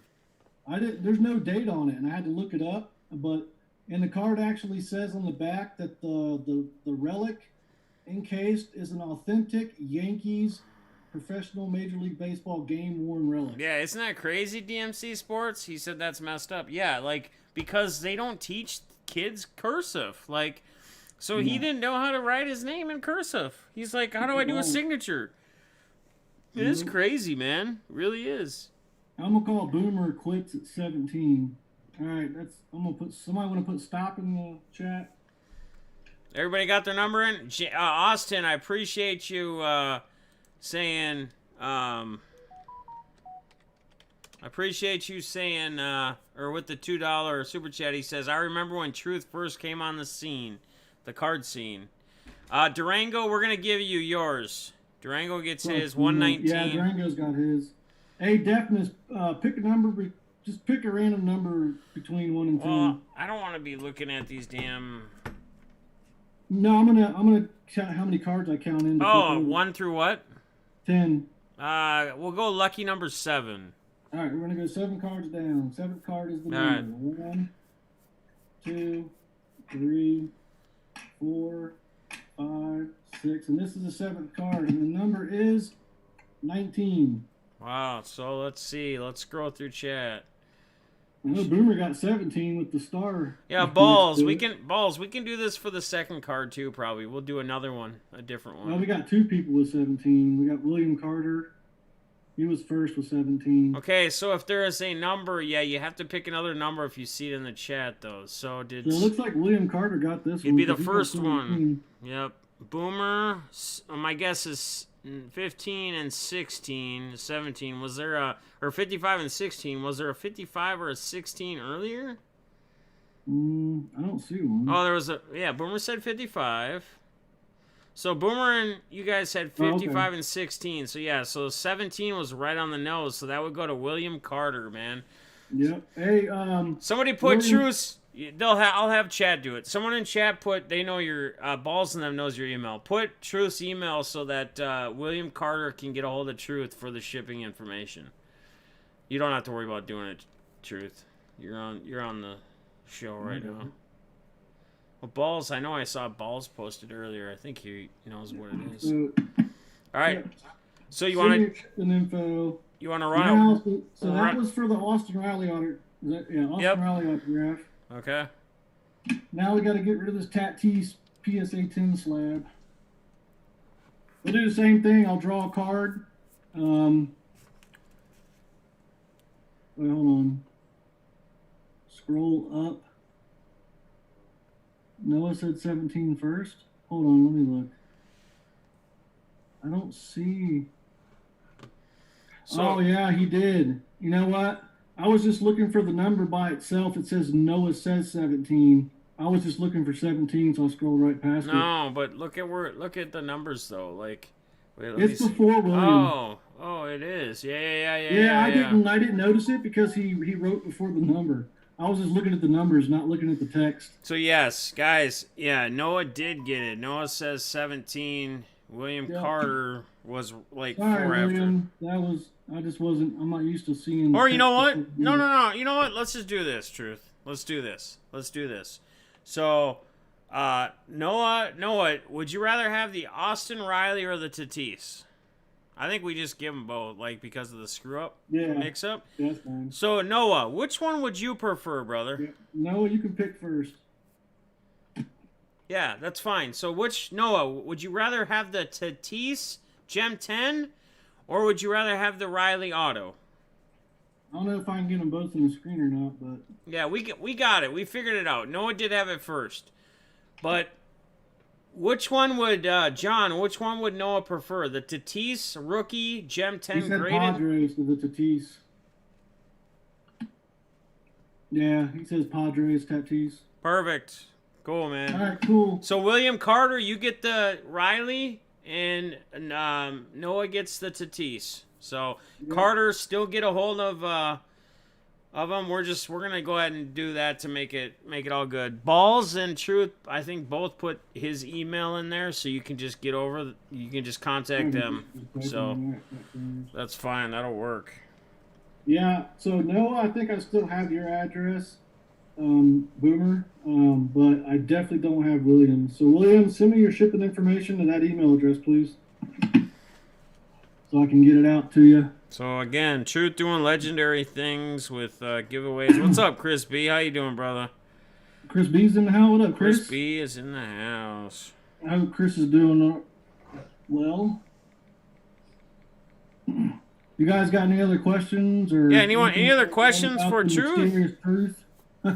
Any other questions for Truth? And I'd love to come on again sometime too. Yeah, for sure, man. We're gonna be doing this every Thursday night. I don't care if there's repeat people, because really the thing about this is just us hanging out and get different faces on and just BSing and talking. So, same people can come on, and I don't really care. I'd really love to get some people that maybe are a little in a shell about getting on or Austin doing Farmer. it. I would love to see some of you guys get on here and really open up. Funny story about Austin. This is how far back I go knowing Austin. I remember the first video Austin made, and it was a video for a Mickey Mantle giveaway, and I hope to God Eric finally sent you that card. If not, I'm going to have to bug him about it again. But he made a PC video, and we picked the best videos, and that was the first video Austin ever made, and you could tell how nervous he was. His voice was so shaky. And now he's on there drinking, acting a fool, naked, doing live streams. So it's kind of funny seeing him come out of his shell like that. It's pretty cool. Absolutely. Awesome. I think we got a question for you here, and I think it's balls. I want to say. Let me make sure. Maybe was it a question or was it a? Let's see. Is a hot dog a sandwich? Oh, there you go. It's a hot dog a sandwich. Balls ass. That's what it was. Do you out ketchup on your hot dog? So do you put ketchup or you do yours with no ketchup? That's an actual debatable question. That's why Balls is asking. A lot of people debate that. Hot dogs are lips and assholes of a pig, so it's not really a sandwich. Unless it's all beef, not even meat. Unless it's all beef, though. I mean, I guess you could call it a sandwich. No. But that's why I only eat all beef hot dogs. I will not eat regular chicken scrap, BS crap. Yeah. It has to be all beef. You have to pay premium and get the right dogs. Yeah. Right? Exactly. You never know what you're getting in that McDonald's chicken nugget. You're like, whoa, what is that? I want everything on this, he says. You might have already answered it, but Noah wants to know. Okay, yeah, here we go. It's a good question for you, Truth. You might have already answered it, but Noah wants to know how long you served for. So Noah's wondering how long you were in the military, how many years you served for. Probably, well, how I'd say twice the age of Noah. How old's Noah? Noah's what, 11? You said earlier. I think, no, right? Not that long. No. So, Chris, just under 12. Long. Okay, so Austin says, "Let Truth know I have not gotten the mantle yet." LOL. Well, Eric's. He's probably knowing Eric. He probably sent it to the wrong person. They never sent it back. And as busy as he is. Oh, I bet. Yeah, just shy of 12 years. 12 years, man. That's amazing. That is shy, awesome. But I let my orthopedic surgeon medically retire me. I need a whole neck infusion done. My foot needs surgery. I almost lost the use of my left hand because I had Wow. a piece of shrapnel cutting into my nerve cluster there. So, when I looked at my benefits as to just getting out regular, the medical retirement was definitely the smarter choice for me. So, I'm lucky I was fortunate enough to have a surgeon that gave me the option because most the Army, typically, if you don't have a good PA or a good doctor, it's you can't do your job no more. Bye. They just boot you out. Right. So you got to fight for.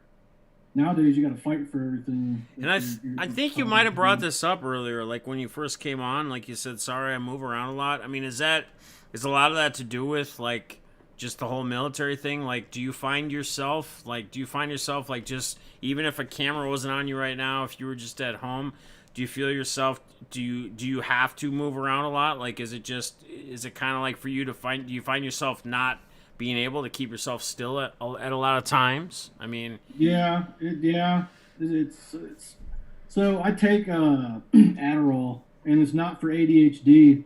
When I got back from my last deployment, I got blown up 5 times in 3 months, and I was knocked out 3 times. Holy crap! They were trying to find a medication that would help with the issues I was having, and I probably tried 30 different medications in like 6 months. Yeah. And one of the doctors was like, you know what? Let's just try Adderall. I never heard of that before. Yeah. Because they can't diagnose ADHD in adults. You know what I mean? Right. And back when I was a kid, there was no such thing. Your dad would just smack you in the head and tell you to quit being an idiot. Right. So they tried this medication on me, and so the biggest problem I was having was my short-term memory, and also you can ask my wife. It was pretty bad, but I would start something, not finish it, and just keep moving on to different. I mean, I had projects. It was ridiculous. So, but I mean, I was never like that before. I just think something in my brain from getting rattled kind of disconnected a little bit. Yeah. So the medication kind of helps, but yeah, I think the not sitting still thing probably has a little bit to do with that. Okay. So a lot of thank you for your services again from Noah and Boomer. Oh no, man. You guys thank me. I volunteered for that. But you got it coming from a lot of people, man. Like, thank you for your service. We appreciate it. So here's a question for you from DMC Sports. Why did you start collecting sports cards, Truth? So when I was a kid, back when getting the '89 Upper Deck Griffey was the best thing in the world to have. Yep. Back when Nintendo first came out, I had a pretty good collection, and I took them to school one day. I think I was in middle high, junior high, or whatever you want to call it. And we went to lunch, and somebody stole all my baseball cards. And I know who did it, but I couldn't prove it, and I never got them back. And that was kind of it for me. And then things happen in life. We moved from Florida to Ohio, and the funny thing is before I found Jabs' channel, I had no interest in baseball cards at all. And then one day I'm looking through, how you have your normal feed? Yeah. I'm like, baseball cards? I'm like, why is this showing up in my feed all of a sudden? Right. I've never searched baseball card videos on YouTube. And that's what started it. I watched Eric's channel and I said, man, I do kind of miss collecting cards. Mickey Mantle was my favorite player. I had a few of his cards that were stolen from when I was a kid, and that's pretty much what did it. And honestly, I think I was brought here for a reason. I've been able to touch a few people's lives and help some good people out, and I honestly feel like it was meant to be. It just didn't randomly show up in my feed, I don't think. I think I was being told, like, hey, you could do some good here in some way, shape, or form. So, and it's led me to a lot of good friendships with a lot of good people, and the opportunity to help people out, especially right now. Chris, right now, I can imagine how miserable people are. Chris B, I'm drinking Tito's and OJ, a little screwdriver with some Tito's vodka. But Truth, again, you guys, if you guys don't know, like, this is Truth Seekers. He's on Twitter now. I'm actually proud of him. He's getting a lot more active on Twitter, which I really challenge all you guys to do, because you're gonna find as you're more active in Twitter, though, within the community, you're going to gain that much more of an audience, that more people. And I like to see all you guys continue to grow and develop and brand your own thing, because we got a lot of good things going on around here. We got a lot of good people and a lot of different people that you guys can all outlet and use to get everybody to a really crazy level, which, I mean, is pretty insane. Like, I'm not going to lie. Like, me waking up and finding I can get a join button and have members and all that stuff now, like, just lit a whole new fire under my tail. Like, whoa, man. Like, let's continue to push. Let's go. Like, it gave me an outlet. It gave me something to really go for. But this guy right here, he will take his own. And here's one thing that differs Truth from a lot of other people. And this is why I put him with Jimmy Guns in the unselfishness people. Because this guy will take cards that are his own personal PC. A lot of us will sell cards. You know, we'll sell guys that we don't really PC, but they're good cards, and we'll put all that money to help towards it. We'll put a percentage of it. But this guy will take his own PC, his own Mickey Mantle graded cards, if it's from his PC, the only one he has of that certain year, and he'll put all the money raised to just help somebody out. And then he'll continue to do more on top of that. He never feels like he's done enough. So, no, again, man, a very unselfish dude within our community, right up there with Mr. Guns. So Jeff is in the house. Jeff Lewis, what's up, buddy? Lewis in the house. Tito's is the bomb. Thompson T said, what area of Ohio? So, I live in New Mexico now. Long story that brought me here to New Mexico. If you'd have told me 5 years ago I'd be living in a desert, I'd have laughed at you. But here I am. I grew up in Grove City, Ohio, and my parents live in Galloway. Okay. But before that, I was born in Jacksonville, Florida. St. Augustine area-ish, I guess. Kind of close to that place. So where did you... Truth, let's kind of... We're not really doing an in-depth right now, but since I got you on camera... Haha, I tricked you. No, I'm just kidding. Since I got you on camera, where did Truth grow up? Like, when you were younger, where were you kind of the area you were born in? Where did you grow up? Where did Truth come from? I was born in Baptist Hospital in Jacksonville, Florida. Okay. Lived in Ponte Vedra Beach, which is I think 30 minutes south of St. Augustine. Lived pretty close to the ocean. We lived on the golf course that they built there. My mom and dad had pretty good jobs. I went to school at Fletcher Memorial, I believe it was called. The schools. Oh gosh, I can't believe I remember that. It's embarrassing. Grew up there, and then when I was 15, my mom and dad decided. My mom and dad are originally from Ohio. My mom's from Indiana. My dad's from Ohio. They decided, hey, we miss our family. Let's move back to Ohio. So me being a Florida kid, sticking out like a sore thumb in Ohio. Yeah. Being in high school, it just didn't. It was an interesting first couple of months of school, to say the least. And I started at Grove City High School, and I met my best friend in the whole world who passed away while I was in boot camp. He got hit by a drunk driver, but he was my best friend, my closest friend that I've ever had. His name was Rob Stang. And the way we became friends is he wanted to make fun of my hair, so we got in a nice little, pretty nasty fight. And then he shook my hand and said, "Florida boy can fight. You can hang out with us." And that's how I met him, man. And nice, man. He became my best friend, and that's all she wrote for my Ohio high school years. Isn't it crazy? Isn't it crazy? Like, okay, so you hear, and I've heard a lot of stories from people, like people I know or people I don't know, about how people have gotten into like physical fights with somebody, and then they've like basically squashed whatever they had going on, and then became close friends. It's kind of like looking at a UFC thing, like where there's a lot of UFC fighters that really respect each other and could really hang out, but when they got to do the work and they just got to go fight it out, they fight it out, they get it done with, and then they're like, "Man, give me a hug. I respect you, dude. I'll go train with you now. We'll do whatever. I'll help you get to the top, or you can help me get to the top." Yeah, that's awesome, man. Me and him would fight almost every weekend. It didn't matter if it was a basketball game, pool table. We would be drinking, and we would just fight all the time. We always fought each other. You know, we'd just go to school all beat up from beating each other up on the weekends, and everybody thought we were nuts. We were just that kind of friendship. Crazy, you know? Man. We never held it. It was never personal. Yeah. So it was just something that, I don't know. It was kind of strange now that I think about it. But yeah, he's a truly miss that dude, man. He was about, I don't know, 5'4", but you know, he was just meaner than a snake, man. This guy would fight anybody. He's just mean. Me and him were on the wrestling team, and he didn't take no crap from nobody. That's He was a awesome. good guy. He had a drinking problem, but in the end, he got hit by a drunk driver, which is That sucks. kind of ironic that he had an alcohol problem, but it wasn't his fault. Oh yeah. But Yeah. it is, he's in a better place. I'm very familiar with the whole alcohol. That's why, Yeah, honestly, you don't I see quit me. drinking in 2012 when I met my wife in Germany, and for me, she was your typical blonde hair, just beautiful European woman, and I'm like, wow, where does she got anything to do with me? And I was drinking a fifth of Gentleman Jack a night, and she'll tell you, my whole apartment in Germany was full, just empty Gentleman Jack bottles. And then one night I had a little bit too much to drink and acted a fool, and that's when I said, "Yeah, it's time to quit doing this drinking thing." Yeah. I'm about to lose this gorgeous woman who's now the mother of my awesome 5-year-old son. So I haven't drank since then. That was an eye opener for me, especially the next morning when I woke up, realized what went down. I was like, "Whoa, who did that?" Yeah.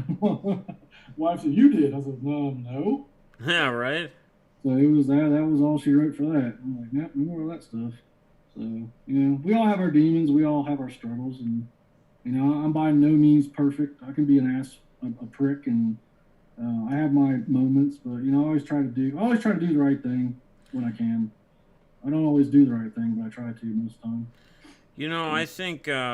I think we all do though. I think it's just it depends on how you act and how you go through it. I mean, like honestly, like everybody has their moments. I have my own moments. I have my times. And it's just how you relate to it, how you go through it, how you approach it. And I think personally, I've kind of realized, and I know you've gone through a lot, and you've had a lot through military and stuff. Even us, we never really had any big thing. But if sometimes I'll just kind of walk away or something. If we're going kind of we had the stupid thing where I was joking one time at BI. I remember this. We were joking at BITG's thing, and I didn't take it personal. I just knew, whatever. And I just said, hey, guys, you know what? Have a good night, whatever. And you even reached back out to me and said, hey, you know what? I was just being an ass. And I was like, well, no, I was joking with you. I was like, I'm just joking with you, dude. And I know you were probably just not having a good day, whatever. And that's just how you got to take it with truth. He's human. That was 100% my fault. But he's human, and he's been through a lot. He's he's got a lot of things through military that you guys obviously see him right now. He comes on camera, he's able to share his time with us, and you see it's hard for him to kind of stay real still all the time, and that's from what he's been through in his military. So you got to understand people, and you got to be able to adapt to people, and that's what I've been trying to teach myself. Yeah. And with friendships and relationships with people is dude, sometimes there's just different ways of working with different people. It doesn't work the same with every single person. You have to work differently. It's like when I try to sell something to somebody, I have to adapt to the person or who they are. And that's how I've been so successful, because I adapt to what type of person I'm talking to. I mean, it's what it comes down to. It would be so much easier if everybody was the same. Yeah, really, exactly. But it's more interesting that way. Everybody's different. Everybody, that's the one thing that you had to really be good at as a leader in the military is you're never going to have two soldiers that are the same. Right. So you're basically, as you go up through the ranks, if you're a team leader, you're in charge of your team. If you're a squad leader, you're in charge of 2 teams. If you're a platoon sergeant, you're in charge of all the guys in your platoon. First sergeant's in charge of all the enlisted, so forth. And, you have to get to know your guys individually. You can't treat them all the same. Right. And it's kind of the same way in regular life to be a good leader, lead by example, is you have to get to know people individually. You can't bulk everybody up into one pot and say, okay, well, this guy's being a douche, so everybody's a douche, Yeah, it's one of those things where you have to get to know everybody personally. And I think that's the good thing about Twitter. I swore I would never get another social media handle, but I got to know a lot of people pretty well on Twitter, just talking to them, and getting that individual time with people and getting to know who they are, what they like, how to approach them for certain things. It's cool. You get to know people a lot more than hanging out in the stream, I think. So more of a personal level, which is pretty cool. But yeah, I mean, if you guys ever need anything, I'm sure you guys have my email address, or see me on Twitter, or if you need to get a hold of me, if you need something, reach out to Defness, BITG, they know how to get a hold of me. If you guys, anybody in this stream listening needs anything, don't hesitate to ask me. I will move mountains to try to help you if it's within my grasp to help you. So just don't think that you've got nowhere to go, nowhere to turn to.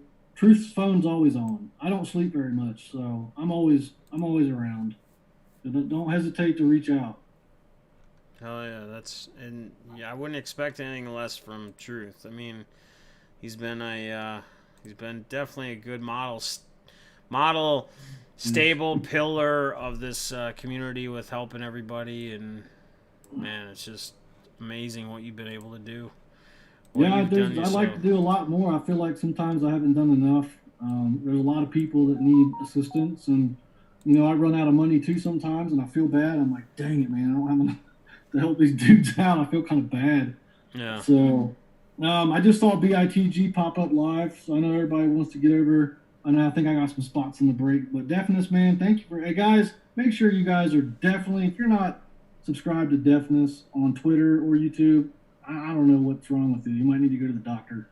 Defness is the real deal. As well he's as he's one of the few people I hold high respects for. I can tell you that. As well as everybody should be subscribed and following you on Twitter as well. True Seekers. Yeah, I don't do much YouTube stuff anymore. No, I know, but still they can follow you. They can see what you're up to, check on you, whatever. Chris Bolton, I appreciate the membership, brother. Chris, thank you, man. I hope you're doing Thank all right, That's brother. awesome. If you need anything, you know my email. So, guys, I don't know that we need to go much farther on this stream. He's going to be leaving. Scoves was going to join. Balls is going to do it next week. He's going to start next week's. Unless somebody else wants to join, I don't really want to step over BITG's toes. This isn't really... We started at our time. We did our time. I want to give that to him. I really honestly feel like we should just raid BITG. Did he actually go live right now? Yeah, I just got the notification. So, Kevin, Kirk, can you do me a favor and take his link and post it in the chat? And then everybody, let's go raid. Yeah, let's raid BITG. Let's raid BITG. Let's go hang out with him, and we'll do this again next week. Maybe I'll start a little earlier. I was a little delayed getting going with work because it's just been crazy this week. But, yeah, Truth's emails, post in there for the winners. Congrats to the winners. Everybody, I appreciate everybody hanging out. I love you guys. I love you guys. Truth, thank you for popping on here. Javier, thank you for popping on. I was kind of nervous, but it was a good time. Check, right? You're good, man. You're good. Once you get in and you start talking, it's all great, man. I love you guys all. So tomorrow we'll figure out the stream. I'm going to be heading to Duluth for the weekend, as you guys remember. For the B-Day. B-Day is Saturday, so we'll be doing some fun things. I gotta leave something pretty for everybody to look at on the way out. They've been looking at my ugly face for an hour. So gotta look at that on the way out. Post a link to BITG. Everybody, please go support my boy back in the game. Let's get over there. Let's all hang out. Let's continue this night and have a good time. And man, I love y'all. Truth, you wanna send them out and say goodbyes and whatever? Hey guys, no matter how hard things get, you've always got people in this community like me and Defness and Phil, BITG, and I'm sure many others. Hell, even Carson will talk if you need to talk. He's a great kid. His dad's a great guy to talk to. There's a lot of good people in here. No matter how bad things get, just remember one thing. Jesus will love you no matter what you do or who you are. Don't forget that. You always got somebody that loves you. Peace. All right, guys. Love y'all. We'll see you in BITG stream. Thanks for hanging out tonight, guys. All ended.